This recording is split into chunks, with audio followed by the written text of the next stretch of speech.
Thank you for joining me today. I am Allison Warner, Chief Editor of Orthodontic Products Magazine. Today we are speaking to Jackie Dorst. Jackie is an expert on infection prevention, instrument sterilization, and OSHA safety. With a background in microbiology and dental hygiene, she speaks, writes, and consults frequently with orthodontic practices. She has been a featured speaker at both the American Association of Orthodontists and the American Dental Association annual meetings. A few weeks ago, I spoke with Jackie about what practice should be doing while they are still open, as COVID-19 was starting to impact our day-to-day. The situation has changed drastically in these past few weeks. While the date you will be able to reopen your orthodontic practice remains fluid, the reality is you will eventually reopen. So with that in mind, Jackie, I wanted to talk to you today about what reopening should look like from an infection prevention standpoint. So let's talk about what practices can be doing now while their doors are closed. Allison, thank you for scheduling this meeting. It's important for us to share accurate information, and the information is changing rapidly, and the information is just cascading in. I think many clinicians are overwhelmed. It's just such a volume of information, and the news is breaking so rapidly that we feel helpless with it. Now, your question was, what can we do now that we're closed, Right. while we're closed? And there've been quite a few comments on that. One of them have been, let's get in and organize the office, do an inventory, clean out your office, get your house in order. Old supplies that you are not using, discard them, and get everything real shipshape, so that when we do start seeing start seeing patients, that you can work efficiently with it. The other offer has been doing continuing education courses, and updating your team on training that you need. And it may not all be related to infection control and sterilization that we are hyper focused on right now. It could be new software training. Look at your equipment. I know several offices that I've introduced a new flat surface keyboard to that can be washed or disinfected.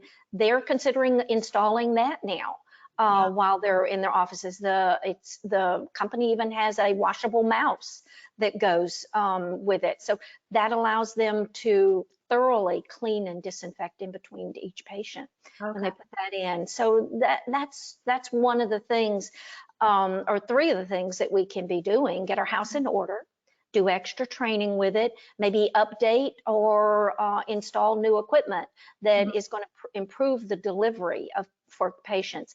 The other thing that I've been considering, as I've talked with other infection control consultants, and the doctors have been calling and emailing me, is how are we going to reopen our offices? And I think you need to order some of the supplies for that. Do you have enough spore tests to test your sterilizer immediately when it comes time to start seeing patients? Do you have tests such as this quick pass test to test your water lines and give you an immediate result, not immediate, but a 48-hour result to see that your water lines are sterile or are under 500 CFU when you come back into the office. PPE. Many orthodontic offices have not been wearing clinic jackets or gowns prior to COVID-19. Now I think they're going to look at wearing even the tie-back gowns with it versus the clinic jackets that snap or zip down the front, because this is the splatter zone underneath the chin, the neck area, and right here on our chest area when we're over a patient and oral fluids could come out of the patient's mouth. So that tie-back gown that you see in many of the media videos now with healthcare workers provides higher level of protection, because now I can safely remove it, fold it over the front, and dispose of it versus touching the front to unsnap or unzip. So even a reusable tie-back clinic gown would be preferable at this time with a heightened awareness of infection prevention, and then the ones that close down the front. So look at your PPE. Maybe the offices, they may not be able to get N95 respirators. Right. And there's such a shortage of them. So they're going to have to look at what is next best. And that would be like a level 3 mask, added to that a full face shield. Well, the ortho practice may not have had full face shields. Mhm. Now's the time to go online, search for those, and order and get you a supply in so that you're prepared for seeing patients when they do come back into your office. So there's a lot of work that can be done.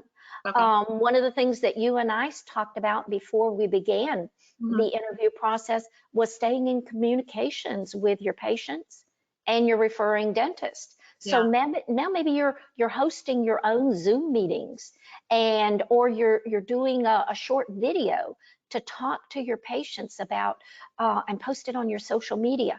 Now, Mhm. we may not be seeing you in our practice. Know that if we have not called you, your orthodontic treatment's stable at this time, but encourage them about their oral hygiene.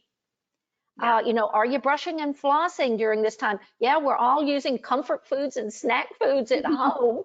I've seen all sorts of social media postings about people cooking and sharing food more than we ever have, because that's something we can do in our own kitchen.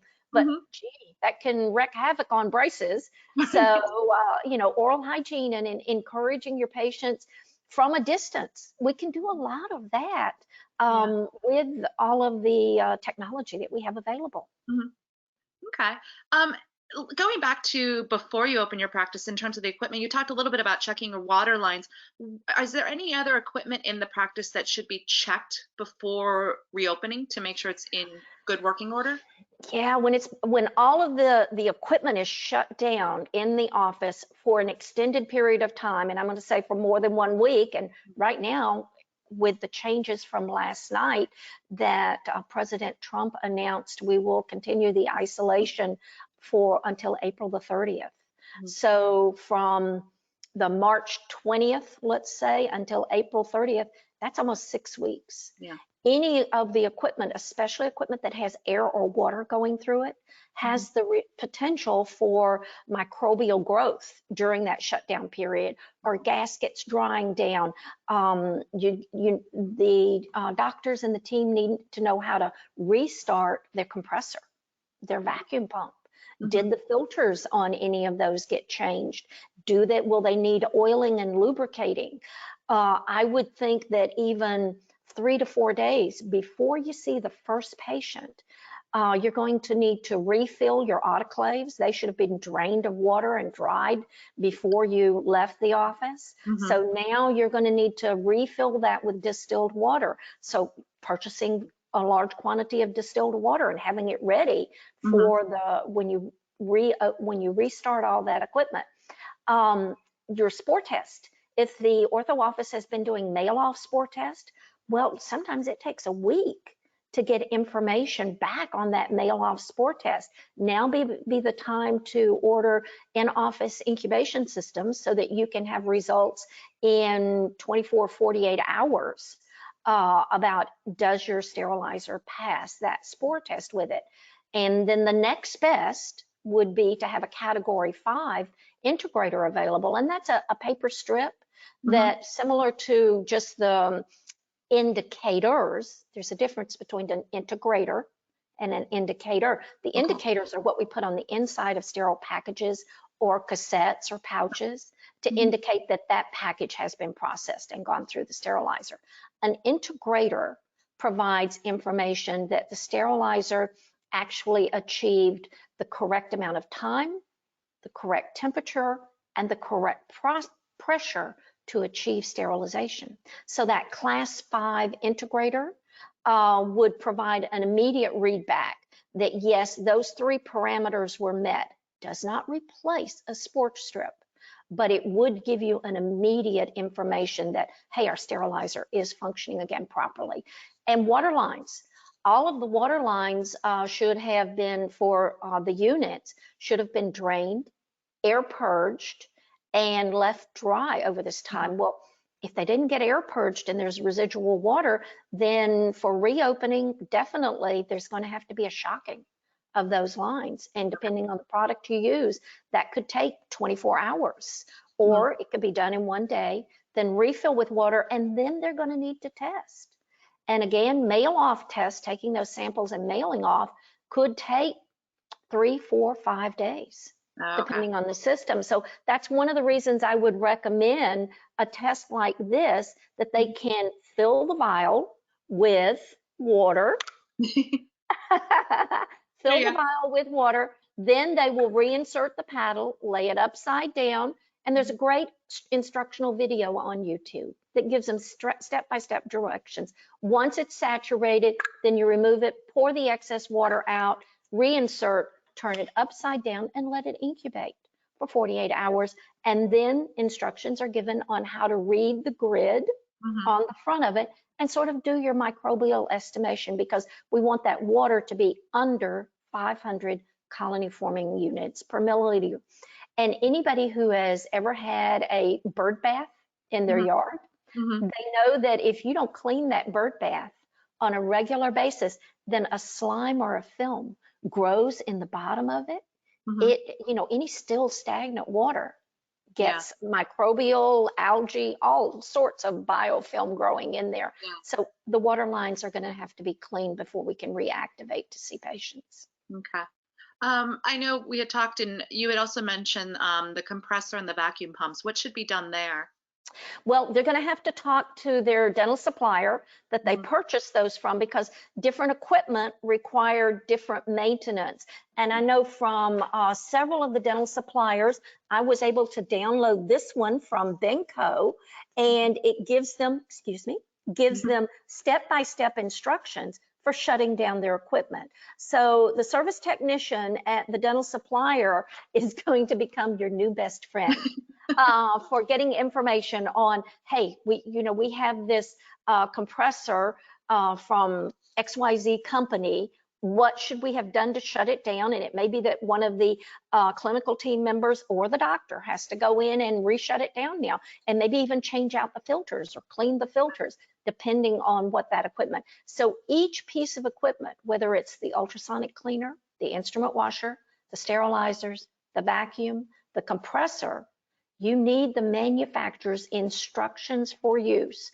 commonly referred to as MIFU, M-I-F-U, or IFU, instructions for use, on how to properly shut down and then Mhm. how to properly reopen it.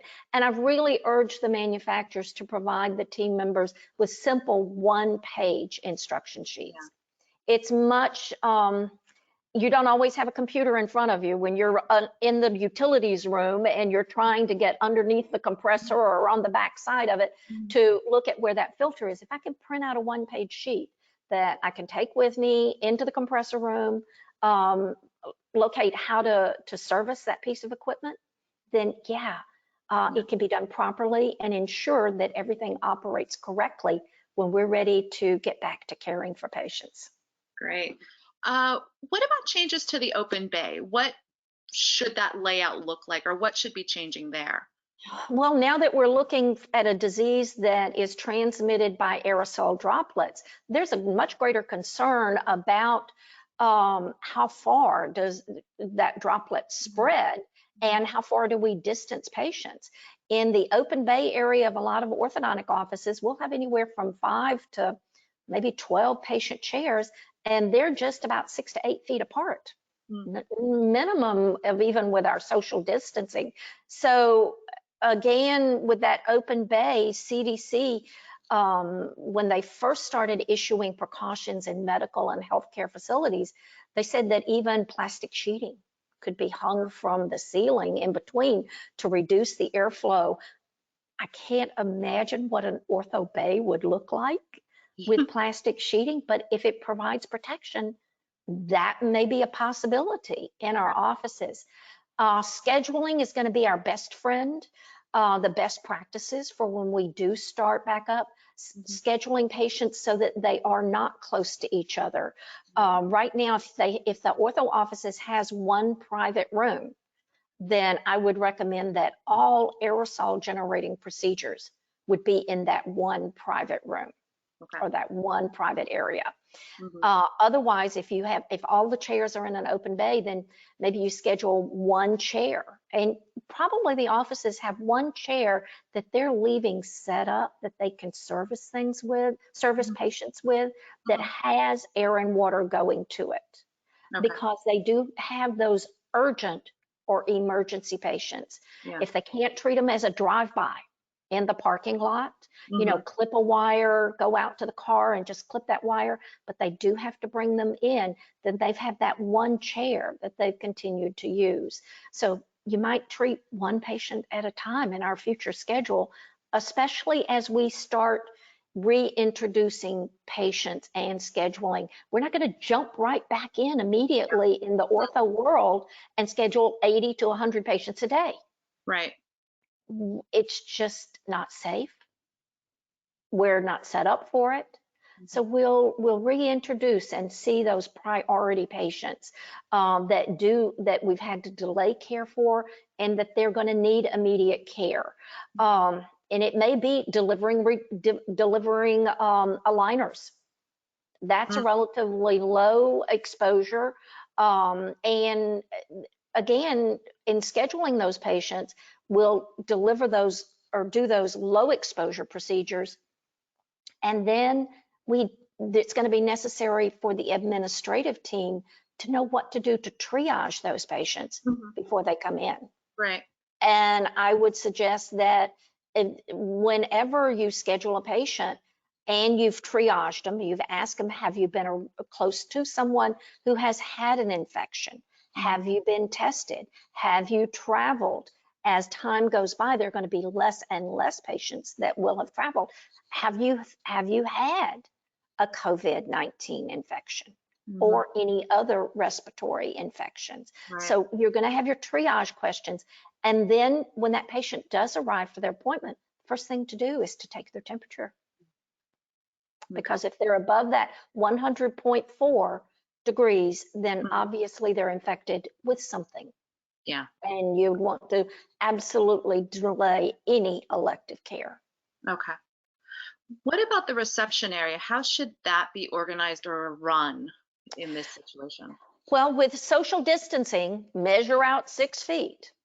And in your reception room, either take out the chairs and just have chairs positioned 6 feet apart, or if they're connected together, or some benches, there are a number of reception room configuration. Maybe you just put barrier tape some way over those chairs so that patients can only sit within 6 feet of each other. And I would even put on the floor around the reception desk some sort of visual indicator that is 6 feet. Because we all know that when patients come in to check in at that front desk, they'll get right up and lean on that counter and get real close to the front desk team. Let's give them, I saw one consultant recommend that you can actually go online and order these signs that are footprints. Oh, yeah. That you may have seen in grocery stores and all that are advertised. Maybe we put signs out there that it says done orthodontics that are footprints around a 6 foot. They're clever things that we can come up with. The orthodontic teams are very creative. Let's put it's a serious topic, but a little bit of humor makes the medicine go down. Yeah, no, exactly. Okay, so when staff and the doctor finally come face to face with patients again, what should they be focusing on in terms of personal protective equipment or PPE? Patients are going to be really anxious. Yeah. Patients are going to be observing us in a way that they never have. Yeah. During the AIDS initial epidemic, and patients were so anxious coming back to the dental office and wanted to know if we sterilized our handpieces. I started using a red clown nose, and I would put my red nose on, and I would talk about how we get so accustomed to coming in the back door of our offices and seeing everything the way it is, yet to our patients, they're walking through with fresh eyes, and they're looking very closely at everything we do.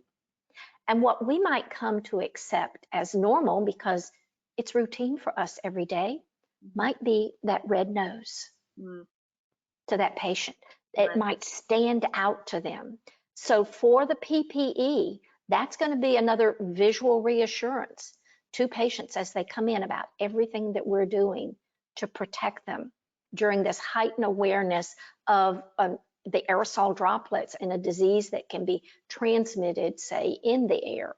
Mhm. So ideally, for any aerosol generating procedure, an N95 respirator is best. Yeah. But we all know there's a shortage. They're just not available. Yeah. So next best would be something like a level 3 surgical mask, which gives the best protection for a surgical mask. Now, it's still going to have gaps around the side of it. Mhm. So what CDC is recommending, if you use that, then you're going to add something like this full face shield Okay. over it to give you additional aerosol protection from those splatters and splashes. So look at the mask that you have. Are they level 3? And I'm going to reach for my box with it.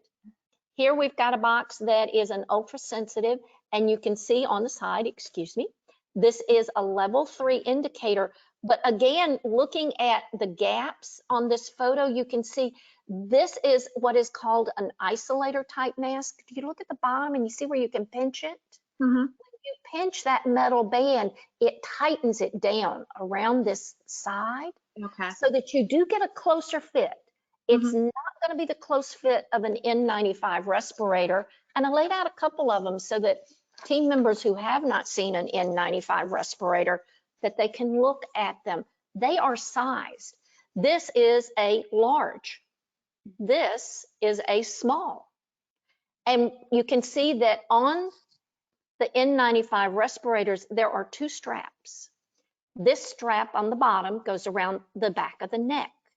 The strap on the top goes over the top of the forehead, right across the crown, so that it seals closely. And then look at the inside of the mask. You can see how it's designed to fit very close. CDC even recommends, and OSHA does, that men remove facial hair that could interfere with the seal on it. Okay. And wearing an N95 mask prior to the shortage of masks, the FDA and OSHA required what is called fit testing, that you put the mask on and then a hood goes over your head, a Bitrix solution is in, or vapors are introduced into it. And if you can smell any of that bitter solution, you do not have that proper seal on that N95 respirator. Okay. You can imagine, Allison, with the way that fits closely around your face, how much more difficult it is to breathe through that than it is a regular surgical mask that does have the gaps around the side. Yeah. That difficulty to breathe through is strain on the wearer's respiratory system and cardiovascular system. So a medical clearance has been required historically when someone is going to be using an N95 respirator. So a fit test and a medical clearance for using N95 respirators.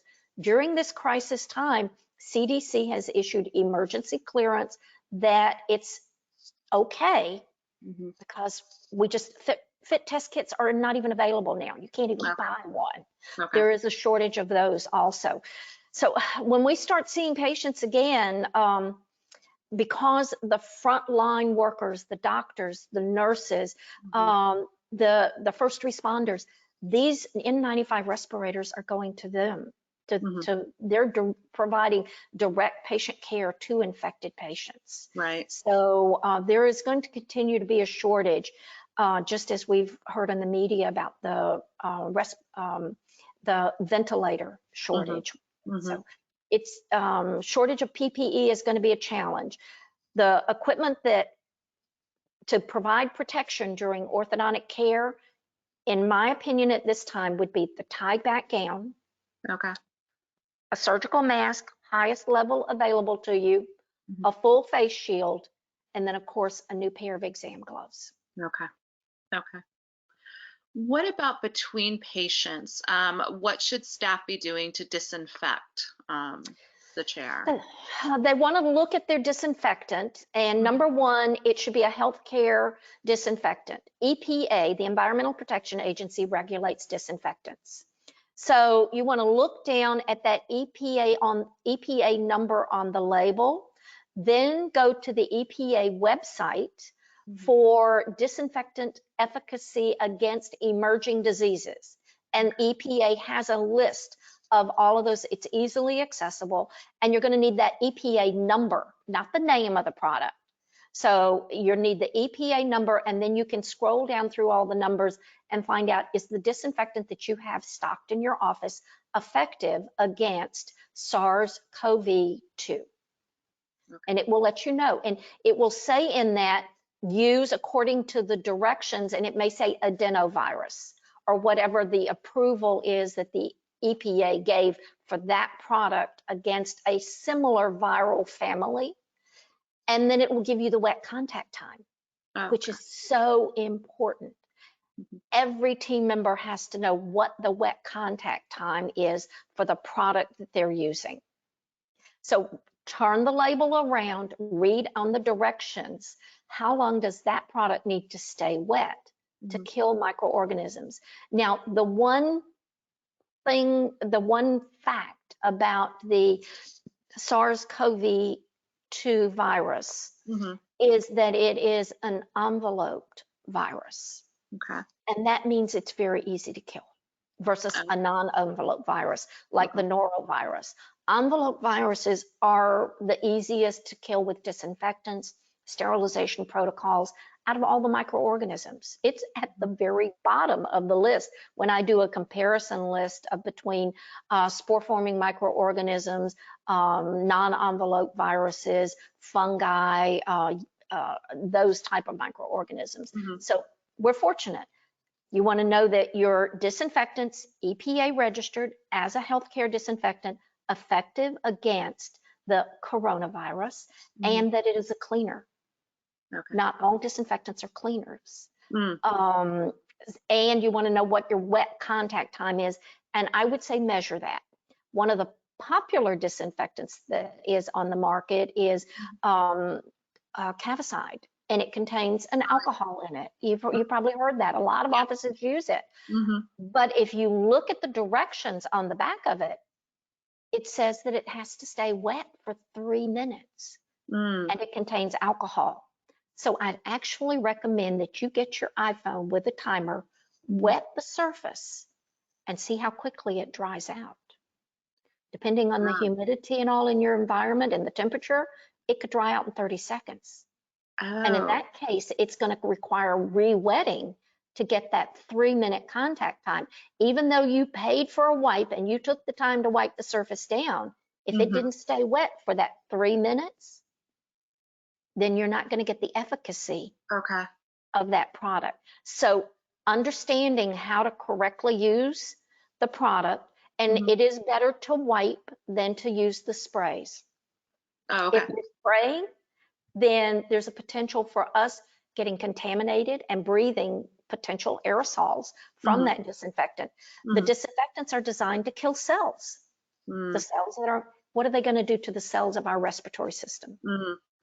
So wiping reduces the aerosols that we are exposed to. And basically there are only 5 chemicals that are in all of the disinfectant products that are on the market. They just have a different label on them from different brands and different manufacturers. There's phenols, chlorines, iodophores, quaternary ammonias, and accelerated hydrogen peroxides. I've always been a big fan of the accelerated hydrogen peroxides because they have a low toxicity to us as we use them. They have the safest EPA rating. They are environmentally friendly, breaks down to hydrogen and oxygen, basically water, after you've used it. And they are excellent cleaners too. So and they're water-based. So you don't have that evaporation time. You're going to get that wet contact time because you don't have the alcohol in them. Okay.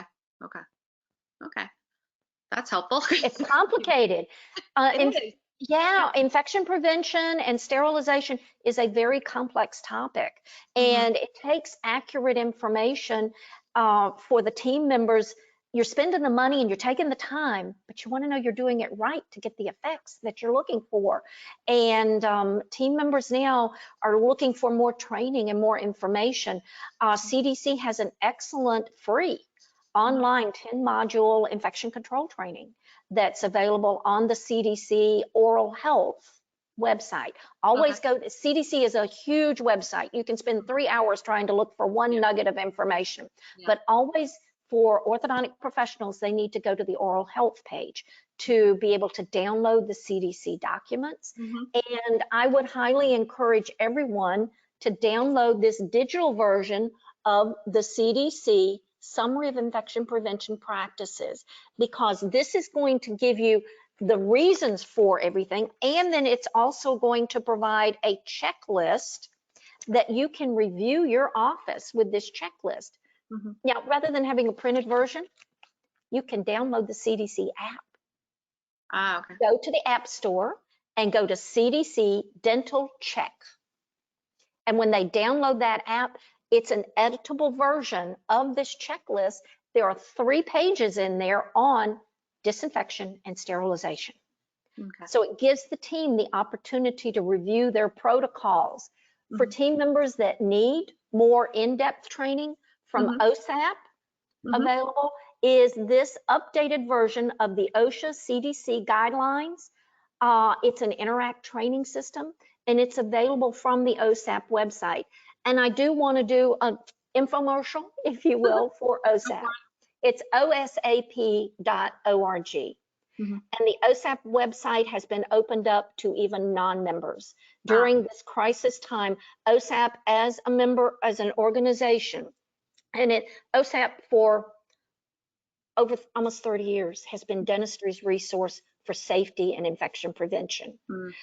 We closely partner, and I say we, I've been a member of it for over 30 years. And we partner with the American Dental Association, with DAMB, with CDC. So all of this information that is available to everyone now. And I would highly recommend that in the future, one of the team members becomes a member of OSAP and becomes the infection prevention coordinator for the orthodontic practice, because we need knowledgeable team members to make certain that all the correct procedures are implemented so that we're achieving safe patient care for each orthodontic visit. Definitely. Well, this has all been incredibly helpful, and I think it will really help our viewers strategize for reopening. So Jackie, thank you so much for speaking with me today. If you would like to reach Jackie, you can do so on our website, jackiedorst.com. Thank you again for joining us, and we will be back soon with more advice on how to handle the impact of COVID-19 on your orthodontic practice. Have a good day and stay safe.